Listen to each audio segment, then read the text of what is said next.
नमस्कार। द देसी अड्डा पर आपका स्वागत है। मैं हूं राकेश तिवारी। देखिए, रघुनाथपुर विधानसभा क्षेत्र राजनीति के हाई अलर्ट पे है। कल उत्तर प्रदेश के मुख्यमंत्री योगी आदित्यनाथ रघुनाथपुर आने वाले हैं। गृह मंत्री के बाद मुख्यमंत्री के आगमन से रघुनाथपुर का राजनीति गर्म है। आप समझ रहे हैं ना, गृह मंत्री आ चुके हैं, मुख्यमंत्री आने वाले हैं। इसका राजनीतिक मायने क्या है? देखिए, जो क्षेत्र रघुनाथपुर है, उस क्षेत्र से कौन चुनावी मैदान में उतरा है, इसका आभास आपको है, इसकी जानकारी आपको है। और आप जानते हैं कि किस तरह से पूर्व सांसद मरहूम मोहम्मद शहाबुद्दीन के बेटे ओसामा साहब राजनीति में एंट्री मारना चाहते हैं और एनडीए पूरी तरह से उनके राजनीतिक एंट्री पर बैन लगाना चाहती है। लड़ाई यहीं पे है। बिहार के अन्य कोने में चाहे लड़ाई जो हो, तेजस्वी यादव को मुख्यमंत्री बनाने की लड़ाई हो या फिर नीतीश कुमार को मुख्यमंत्री रखने की लड़ाई, लेकिन रघुनाथपुर की जो लड़ाई है वो ये है कि ओसामा को राजनीति में आने दिया जाए या ओसामा के राजनीतिक एंट्री पर बैन लगा दिया जाए। जिस तरह से हिना साहब 4 बार चुनाव लड़ी और चारों बार हार गई, उसी तरह से कुछ प्रयास है बीजेपी का कि वो ओसामा साहब की राजनीतिक एंट्री पर बैन लगा दे। तो देखिए, फैसला तो जनता को करना है, लेकिन रघुनाथपुर में आजकल क्या चल रहा है, इसी की चर्चा होगी। देखिए, गृह मंत्री अमित शाह यहां आए थे और आकर राजनीति को गरमा चुके हैं। राजनीतिक पारा हाई पे है। रघुनाथपुर की चर्चा अब बिहार में होने लगी है, और बिहार ही नहीं बल्कि देश में होने लगी है, क्योंकि अमित शाह जब आए थे तो ऐलान करके गए कि जिस शहाबुद्दीन पर हत्या, अपराध और न जाने कितने संगीन आरोप हैं, उन्हीं का बेटा ओसामा साहब को तेजस्वी यादव राजनीति में एंट्री देना चाहते हैं। तो ऐ सिवान वालों, क्या ओसामा साहब को राजनीति में एंट्री देना चाहिए? क्या आप इसे बर्दाश्त करेंगे? ऐलान करके गए अमित शाह। और उसके बाद अब योगी आदित्यनाथ के इसी धरती पर आने का मतलब आप समझ सकते हैं कि होने वाला क्या है। देखिए, भले ही रघुनाथपुर से जनता दल यूनाइटेड के प्रत्याशी के तौर पर विकास कुमार सिंह उर्फ जीसू सिंह चुनावी मैदान में हैं, लेकिन ये लड़ाई जनता दल यूनाइटेड से ज्यादा बीजेपी लड़ रही है। आप समझ रहे हैं ना, गृह मंत्री आ चुके हैं और मुख्यमंत्री आने वाले हैं, यानी कि केंद्र से लेकर राज्य तक सरकार लगी हुई है रघुनाथपुर पर, और रघुनाथपुर निशाने पर है। और जब निशाने पर रघुनाथपुर है तो जानते हैं लड़ाई कितनी दमदार और कितनी जानदार होने वाली है। वैसे भी रघुनाथपुर का क्षेत्र जो है वो पहले से ही चर्चा में है।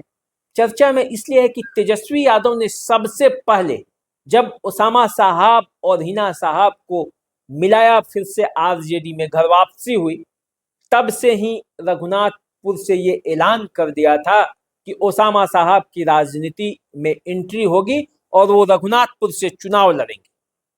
और जिस तरह से ओसामा साहब ने अपने चुनाव प्रचार के दरमियान जब क्षेत्र में घूम रहे हैं, सिवान के विभिन्न विधानसभा क्षेत्रों में और रघुनाथपुर में, तो जिस तरह से अवध बिहारी चौधरी के सामने ये कह दिया कि जब हम जीतेंगे और राज्य में तेजस्वी यादव की सरकार बनेगी और वे मुख्यमंत्री बनेंगे, तो हम और चाचा जो हैं वो तेजस्वी यादव को यहाँ लाकर काम कराएंगे।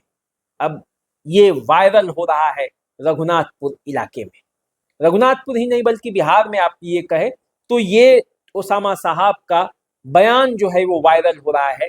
इससे पहले ओसामा साहब बहुत कम बोलते थे, और जब बोले हैं तो राजनीति का बम फोड़े हैं, और उसी बम को फुस करने के लिए बीजेपी अपने तर्कस से एक बड़ा तीर निकाल कर चला रही है। तो तीर की लड़ाई है लालटेन से, लेकिन कमल जो है वो कमल यहाँ पे हावी है, और रघुनाथपुर से चुनावी मैदान में वो राजनीति को गर्म करना चाहता है। तो देखिए रघुनाथपुर में है कौन कौन चुनाव में, पहले ये समझ लीजिए। देखिए रघुनाथपुर में आरजेडी के टिकट पर उसामा साहब चुनाव में है। आप जानते हैं उनको, उनके बारे में कुछ बताने की जरूरत नहीं है। लेकिन उनका जो सीधा सीधा मुकाबला है वो विकास कुमार सिंह उर्फ जीसू सिंह से है, जो पहली बार चुनावी मैदान में उतरे हैं, रघुनाथपुर की धरती के रहने वाले हैं। और रघुनाथपुर से जब से चुनावी मैदान में उतरे हैं तब से बिहार में उनकी भी चर्चा हो रही है कि आखिर वो कौन शख्स है जो शहाबुद्दीन के बेटे के खिलाफ चुनावी मैदान में उतर गया है। और जब ये चर्चा हो रही है तो विकास कुमार सिंह उर्फ जीसू सिंह का नाम सामने आ रहा है। किसी को लगता नहीं था कि जीसू सिंह जब चुनावी मैदान में उतरेंगे तो इस तरह से दहाड़ेंगे, लेकिन अब जीसू सिंह भी दहाड़ने लगे हैं और बोलने लगे हैं उसामा के खिलाफ, शहाबुद्दीन के खिलाफ, सिवान के आतंक के खिलाफ, और कहने लगे हैं लोगों से कि आपको एकजुट होना होगा, तभी रघुनाथपुर से जनता दल यूनाइटेड और बीजेपी जीतेगी। और जब जनता दल यूनाइटेड और बीजेपी जीतेगी तो कानून का राज स्थापित होगा। तो देखिए रघुनाथपुर की लड़ाई जो है वो काफी गर्म है और इस गर्म मुकाबले में सिर्फ दो ही प्रत्याशियों की चर्चा हो रही है, एक तरफ उसामा साहब और दूसरे तरफ विकास कुमार सिंह उर्फ जीसू सिंह। वैसे इस क्षेत्र में कई प्रत्याशी चुनावी मैदान में उतरे हैं। जनसुराज से राहुल कृति सिंह, जो कि स्वीकृति सिंह के परिवार से आते हैं। सुप्रीम कोर्ट के न्यायाधीश स्वीकृति सिंह को कौन नहीं जानता, लेकिन ये पूरे जो लड़ाई है उसमें वो कहीं गौन से हो गए हैं। जब टिकट मिला था जनसुराज से उनकी चर्चा हुई थी, लेकिन उसके बाद चर्चा गौन है। रघुनाथपुर में सिर्फ दो ही चर्चा है, या तो उसामा लाओ या उसामा हराओ। तो उसामा लाओ और उसामा हराओ की लड़ाई में और सब गौन हो चुके हैं। तो देखिए रघुनाथपुर, जहां शुरुआती दौर में ऐसा लग रहा था कि यहां कोई लड़ाई नहीं होगी, क्योंकि उसामा साहब जब चुनावी मैदान में उतरेंगे तो उनके चाहने वाले एकजुट होकर मतदान करेंगे और कोई लड़ाई मैदान में होगी ही नहीं। लेकिन जैसे ही गृह मंत्री अमित शाह की एंट्री सिवान की राजनीति में हुई और जैसे ही अमित शाह ने आकर रघुनाथपुर की भूमि से ये ऐलान कर दिया कि 100 शहाबुद्दीन भी अब आएंगे, तो सिवान के लोगों का बाल बाका नहीं कर सकते हैं। उसके बाद लड़ाई में अचानक मोड़ आया है, और उस मोड़ आया है तो उसमें गोलबंदी दोनों तरफ हुई है। एक तरफ उसामा साहब के जितने भी समर्थक हैं, जितने भी मतदाता हैं, जितने भी उनके चाहने वाले हैं, वो गोलबंद हुए हैं और उन्हें इस बात का एहसास हुआ है कि केंद्र से लेकर राज्य सरकार तक उसामा के खिलाफ लगी हुई है, उनको हराने के खिलाफ लगी हुई है। और दूसरी गोलबंदी विकास कुमार सिंह उर्फ जीसू सिंह के पक्ष में भी हो रही है, क्योंकि अब लोगों को ये लग रहा है कि जब अमित शाह का हाथ है, जब योगी आदित्यनाथ आ रहे हैं रघुनाथपुर में, तो ये एनडीए के लिए कितना महत्वपूर्ण सीट है। तो देखिए कल योगी आदित्यनाथ जब 1 बजे दिन में रघुनाथपुर की भूमि पर होंगे और जब रघुनाथपुर की भूमि से संदेश देंगे तो निश्चित रूप से एक नया माहौल बनेगा। उसके बाद आरजेडी और महागठबंधन क्या करता है ये भी देखना है। लेकिन लगातार 2 सभाओं के बाद, लगातार बीजेपी के 2 बड़े नेताओं के सभाओं के बाद रघुनाथपुर का पूरा माहौल गर्म है और यूं कहिए तो राजनीति के हाई अलर्ट पे है।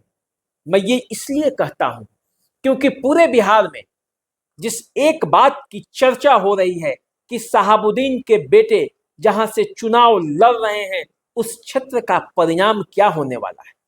क्या 4 चुनाव में जिस तरह से हिना साहब हार गई, क्या उसी तरह का परिणाम होगा या फिर से शहाबुद्दीन के युग की वापसी होगी, इस बात की चर्चा हो रही है। क्योंकि आरजेडी भी रघुनाथपुर के लिए पूरा एरी चोटी एक किए हुए है।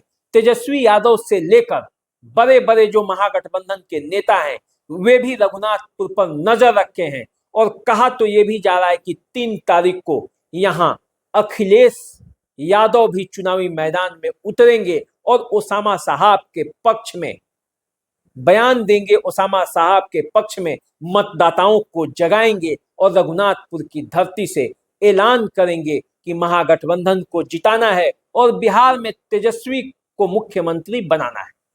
तो देखिए, रघुनाथपुर भले ही सिवान जिले में है, लेकिन उसकी गूंज, उसकी धमक और उसकी चमक पूरे बिहार में सुनाई दे रही है।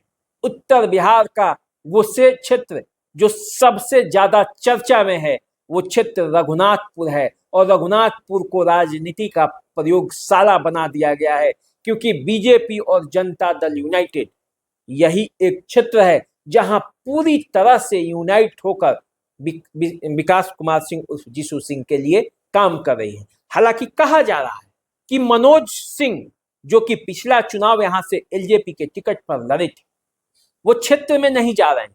वो विकास कुमार सिंह उर्फ जीसू सिंह के लिए प्रयास नहीं कर रहे हैं, ये भी कहा जा रहा है। लेकिन वो क्षेत्र में जब जा ही नहीं रहे हैं तो मतदाताओं के पास क्या विकल्प होगा, ये देखना पड़ेगा।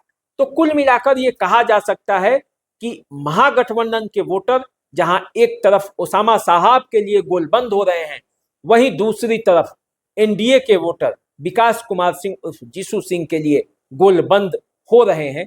दोनों के गोलबंदी में कौन बाजी मारेगा, ये अभी आने वाले समय में पता चलेगा। अभी थोड़ा इंतजार आपको भी करना है और थोड़ा इंतजार मुझे भी करना है। तो चलिए, आप हमारे साथ बने रहिए, देखते रहिए द देसी अड्डा। चैनल को सब्सक्राइब कर लीजिए, फेसबुक इंस्टाग्राम पे हमें फॉलो कीजिए। अभी दीजिए इजाजत, नमस्कार।